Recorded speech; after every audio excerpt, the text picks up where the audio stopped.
I just found it.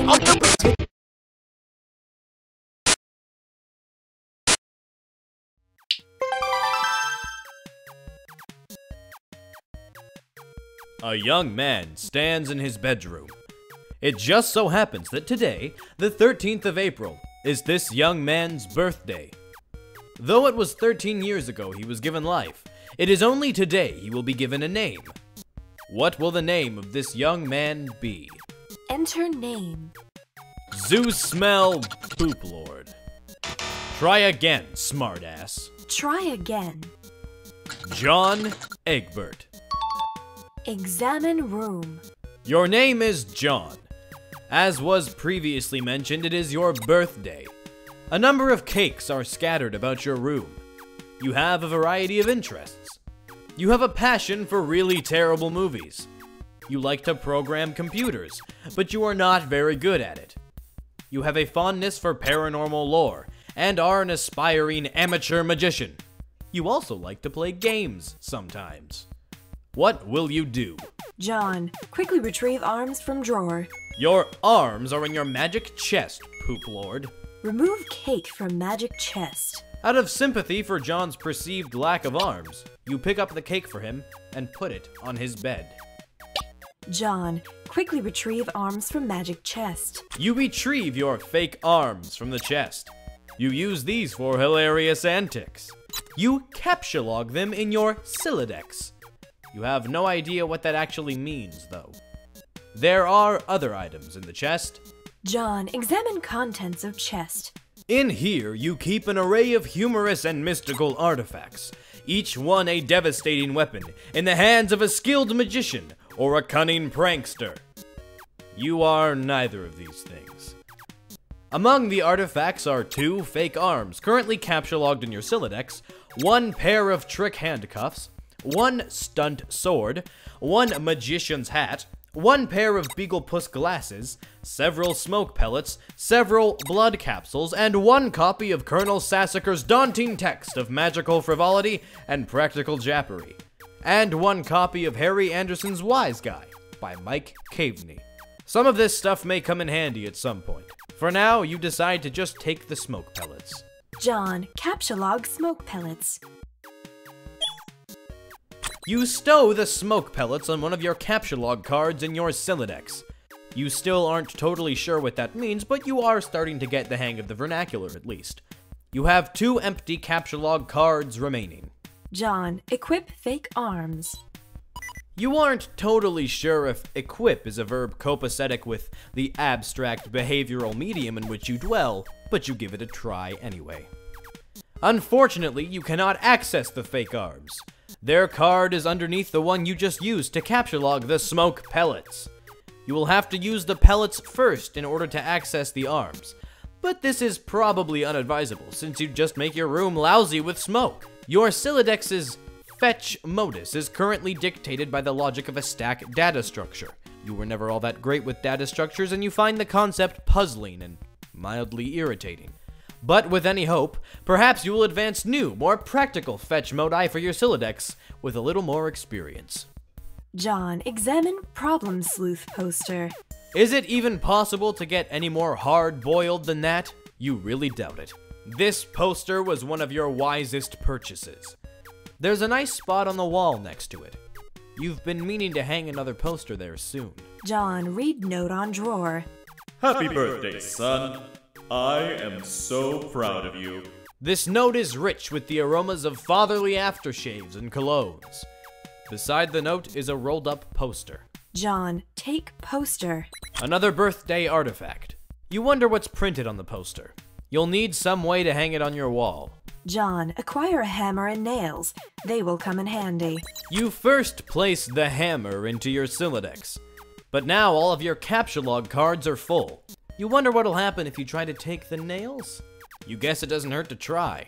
John, take nails. You captcha-log 4 nails into the top card and push all the artifacts down the card. The fake arms are pushed entirely out of the deck. Oh well, they're probably completely useless anyway.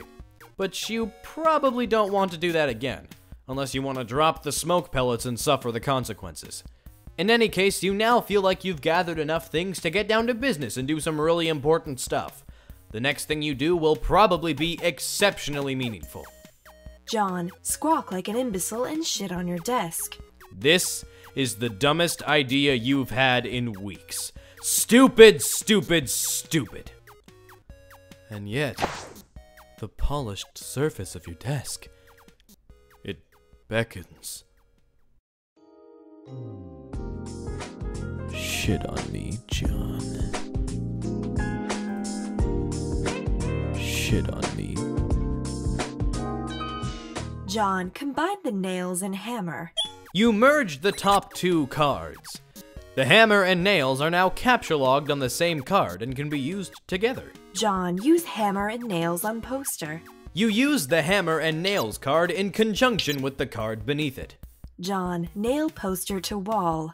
You use the hammer, nails, and poster on the blank space on the wall. It's glorious. Exactly what you wanted.